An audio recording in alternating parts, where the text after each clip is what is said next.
दोस्तों नमस्कार, स्वागत है आप सभी का एक बार फिर से। चलिए जानते हैं मध्य प्रदेश की ताज़ा खबरों को। लेकिन उससे पहले अगर आपने अभी तक इस चैनल को सब्सक्राइब नहीं किया तो सब्सक्राइब कर लें, जिससे कि आपको मध्य प्रदेश की ताज़ा खबर रोजाना मिलती रहे।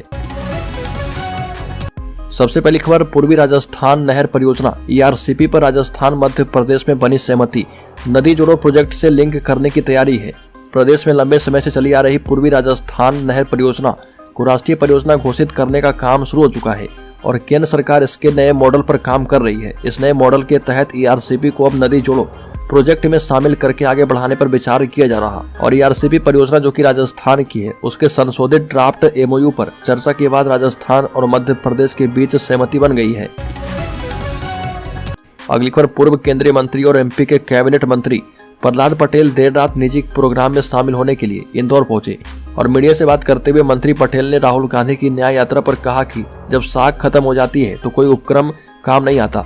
बात होती है भरोसे की और वह भरोसा मोदी जी के नेतृत्व में दुनिया मान रही है। 2024 को लेकर प्रधानमंत्री मोदी के प्रयास की वजह से देश का नौजवान और गरीब उनसे सीधे तौर पर जुड़ रहा। अगली खबर, न्यूजीलैंड की NRI युवती से इंदौर में किया गया रेप। वेलकम ड्रिंक पीकर बेसुध हुई पीड़िता। इंदौर में खुद को बिजनेसमैन और क्राइम रिपोर्टर बताने वाले युवक के खिलाफ न्यूजीलैंड की NRI युवती ने रेप का केस दर्ज करवाया है। आरोपी से उसकी पहचान एक बर्थडे पार्टी में हुई थी और युवती 10 साल से न्यूजीलैंड के ऑकलैंड शहर में रह रही है। शादी के लिए रिश्ता ढूंढना था, इसलिए इंदौर आई और यह बात अपने दोस्तों से शेयर की।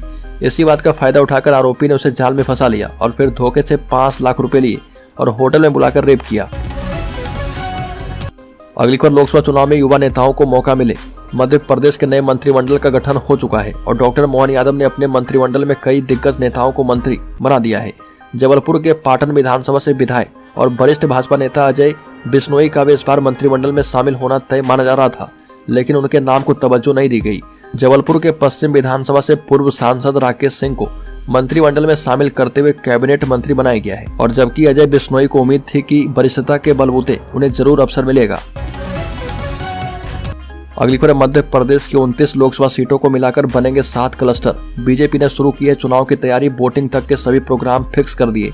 विधानसभा चुनाव में रिकॉर्ड बहुमत हासिल करने के बाद बीजेपी अब लोकसभा चुनाव की तैयारियों में जुड़ गई है। बीजेपी के राष्ट्रीय महामंत्री सुनील बंसल ने प्रदेश भाजपा कार्यालय में दिन भर मैराथन बैठक की और इन बैठकों में आगामी लोकसभा चुनाव की तैयारी को लेकर अगले महीने में आयोजित होने वाले कार्यक्रम की जानकारी दी है। बीजेपी 29 लोकसभा सीटों को 7 क्लस्टर्स में बांटकर तैयार करेगी और हर क्लस्टर पर चुनाव कार्यालय खोला जाएगा। अगली पर, भिंड से बीजेपी विधायक नरेंद्र सिंह कुशवाहा के खिलाफ गिरफ्तारी वारंट जारी किया गया। ग्वालियर के जिला एवं सत्र न्यायालय के MP MLA कोर्ट ने 8 साल पुराने अपहरण के मामले की सुनवाई की। कोर्ट ने नरेंद्र सिंह कुशवाहा से कोर्ट में पेश होने के लिए कहा था, लेकिन विधायक पेश नहीं हो पाए और अगली सुनवाई 8 जनवरी को होगी। सरकारी वकील धर्मेंद्र कुमार शर्मा ने बताया कि मामला जो है 2015 का है। अगली बार लोकसभा चुनाव की तैयारी को लेकर बैठक की गई। मुख्यमंत्री मोहन यादव ने कहा कि हर विधानसभा में 1000 लोगों को PM विश्वकर्मा का लाभ दिलवाएं। मध्य प्रदेश की 29 लोकसभा सीटों पर जीत के लिए भाजपा ने तैयारियां शुरू कर दी है और लक्ष्य रखा गया है कि लोकसभा चुनाव में मार्च में संभावित आचार संहिता के पहले केंद्र की ज्यादा से ज्यादा योजनाओं का लाभ लोगों को दिलवाया जाए।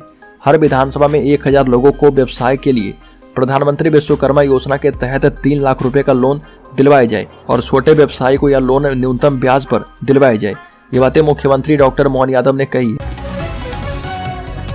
अगली खबर, राजस्व विभाग की समीक्षा बैठक खत्म। मुख्यमंत्री ने दिए हैं सख्त निर्देश। नामांतरण बंटवारे का निराकरण करने मैदानी अमले की जवाबदेही तय करें। राजस्व से जुड़े काम जैसे नामांतरण, बंटवारा, मालिकाना हक का निराकरण करने के लिए मैदानी अमले की जवाबदेही तय की जाए और पटवारी अपने मुख्यालय ग्राम पंचायत में रात में रुकें, शिविर लगाकर लोगों की परेशानियों को हल करें और इसकी एक कार्य योजना बनाएं। मुख्यमंत्री ने समीक्षा बैठक में कहा कि राजस्व प्रशासन में सूचना प्रौद्योगिकी का अधिकतम इस्तेमाल किया जाए और साइबर तहसील व्यवस्था, संपदा पोर्टल के उपयोग को बढ़ावा दिया जाए। अगली खबर, 9 वर्ष में मध्य प्रदेश के कर्मचारी को मिल सकता है 4% महंगाई भत्ते का उपहार। मध्य प्रदेश के 7 लाख से अधिक नियमित अधिकारी कर्मचारी को सरकार 9 वर्ष में 4% महंगाई भत्ते का उपहार दे सकती है। अभी कर्मचारी को 42% की दर से महंगाई भत्ता मिल रहा और इसे बढ़ाकर 46% किया जाना है। वित्त विभाग ने प्रस्ताव तैयार करके मुख्यमंत्री कार्यालय को भेज दिया है। अंतिम निर्णय मुख्यमंत्री मोहन यादव करेंगे और केंद्र सरकार जुलाई 2023 से अपने कर्मचारी का महंगाई भत्ता 4% बढ़ाकर 46% कर चुकी है।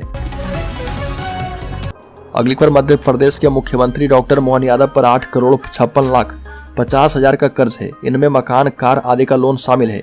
मध्य प्रदेश के मुख्यमंत्री डॉक्टर मोहन यादव अपने मंत्रिमंडल के दूसरे नंबर के सबसे अमीर नेता हैं और उनके पास 42 करोड़ रुपए की संपत्ति है। मध्य प्रदेश के मुख्यमंत्री डॉक्टर मोहन यादव पर कर्ज की बात की जाए तो देना बैंक से 6,25,000 रुपए का कार लोन है। इसके अलावा बैंक ऑफ इंडिया से 2,04,33,000 रुपए का मकान का लोन लिया है और इसी तरह बैंक ऑफ बड़ौदा से उनकी 85 लाख रुपए की लिमिट है। अगली खबर मुख्यमंत्री नहीं बन पाने के बाद भी मध्य प्रदेश में कैलाश विजयवर्गीय हो चुके हैं मजबूत।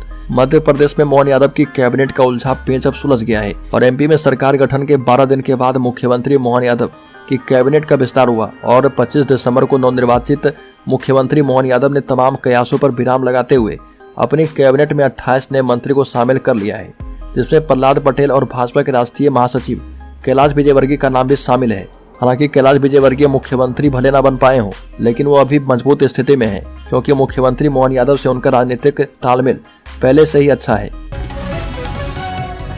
बड़ी खबर राहुल गांधी की न्याय यात्रा पर आई शिवराज सिंह चौहान की प्रतिक्रिया। कांग्रेस के नेता राहुल गांधी जनवरी में भारत न्याय यात्रा की शुरुआत करने वाले हैं। इस पर मध्य प्रदेश के पूर्व मुख्यमंत्री शिवराज सिंह चौहान की प्रतिक्रिया आई और शिवराज ने कहा कि पहली यात्रा जहां से निकली थी वहां पर कांग्रेस साफ हो गई है और पहले दक्षिण से उत्तर साफ किया था, अब पूर्व से पश्चिम साफ करेंगे। विधानसभा चुनाव के पहले भी राहुल गांधी यात्रा लेकर एमपी आए थे और कांग्रेस का क्या हाल हुआ सबने देखा है। अगली खबर राहुल गांधी की भारत न्याय यात्रा पर पीसीसी चीफ जीतू पटवारी का बड़ा बयान। कहा कि यात्रा जो है तानाशाही के खिलाफ निकाली जा रही है। राहुल गांधी की भारत न्याय यात्रा पर पीसीसी चीफ जीतू पटवारी ने जानकारी देते हुए कहा कि देश में हो रही तानाशाही के खिलाफ यात्रा निकाली जा रही है। यात्रा जो है मध्य प्रदेश आएगी, हम इस यात्रा का स्वागत करेंगे। हर वह व्यक्ति जो देश में इंसानियत और इंसाफ पसंद करता है वो इस यात्रा में शामिल होगा। बीजेपी की यात्रा को लोकसभा चुनाव से जोड़कर बताने पर जीतू पटवारी ने कहा कि इस यात्रा को लोकसभा चुनाव को जोड़कर देखने पर यात्रा हार और जीत के लिए निकाली नहीं जा रही है। बीजेपी को केवल हार और जीत से मतलब होता है। अगली खबर लोकसभा चुनाव को लेकर कांग्रेस ने किया है अपनी रणनीति में बदलाव। मध्य प्रदेश में विधानसभा चुनाव में हार के 12 दिन के बाद कांग्रेस ने मध्य प्रदेश में बड़ा बदलाव किया है। कांग्रेस ने 30 साल के बाद कमलनाथ और दिग्विजय का युग समाप्त करके पीढ़ीगत बदलाव किया है और कांग्रेस ने 77 साल के कमलनाथ को हटाकर 49 साल के जीतू पटवारी को नया प्रदेश अध्यक्ष बनाया और कांग्रेस ने आदिवासी कार्ड खेलते हुए उमंग सिंघार को नेता प्रतिपक्ष नियुक्त किया है। ग्वालियर चंबल को चलाने के लिए ब्राह्मण चेहरे हेमंत कटारे को उपनेता प्रतिपक्ष की जिम्मेदारी दी गई है। बड़ी खबर मोहन यादव की सरकार में भी चलेगा बुलडोजर। नर्मदापुरम में गैंगरेप के आरोपी के घर को गिराया गया। मध्य प्रदेश के नर्मदापुरम में गैंगरेप के आरोपी के खिलाफ जेसीबी की कार्रवाई की गई और प्रशासन ने 24 घंटे के अंदर ही आरोपी के खिलाफ सख्त कदम उठाते हुए उनके अवैध घर को गिरा दिया। नर्मदापुरम के बीटीआई क्षेत्र से गैंगरेप का मामला सामने आया था, जिसके बाद प्रशासन ने तत्काल कार्रवाई करते हुए गैंगरेप के 4 आरोपियों में से 2 के अवैध मकान पर जेसीबी चलवा दिया। अगली खबर राज्य में तेंदुपत्ता संग्राहकों को 4,000 रुपये बोरा राशि मिलेगी। मध्य प्रदेश सरकार ने तेंदुपत्ता संग्राहकों के मामले में बड़ा फैसला किया है। अब तेंदुपत्ता संग्रहण दर बढ़ाकर 4,000 रुपये प्रति मानक बोरा तय किया गया है। राज्य सरकार के इस निर्णय से वर्ष 2024 के संग्रहण वर्ष में प्रदेश के करीब 35 लाख तेंदुपत्ता संग्राहकों को आर्थिक लाभ मिलेगा। तेंदुपत्ता संग्राहकों को पिछले वर्ष के मुकाबले अब 162 करोड़ रुपए का अतिरिक्त पारिश्रमिक मिलेगा और प्रदेश में तेंदुपत्ता संग्रहण और व्यापार का कार्य मध्य प्रदेश लघु वनोपज संघ के माध्यम से किया जाता है। अगली खबर राज्य के मनरेगा मजदूरों के लिए आई खुशखबरी। मध्य प्रदेश में बढ़ सकती है मजदूरी। मध्य प्रदेश के नए मुख्यमंत्री इन दिनों हर दिन बड़े बड़े फैसले ले रहे और इसी क्रम में मध्य प्रदेश सरकार ने मनरेगा मजदूरों की मजदूरी बढ़ाने के लिए केंद्र सरकार को पत्र भेजा है। केंद्र सरकार से मनरेगा मजदूरों की मजदूरी बढ़ाने की मांग की है और इस वक्त मध्य प्रदेश में मनरेगा मजदूरों को 221 रुपए की दर से मजदूरी दी जाती है, जिसे बढ़ाने के लिए अब केंद्र सरकार को पत्र भेजा गया है।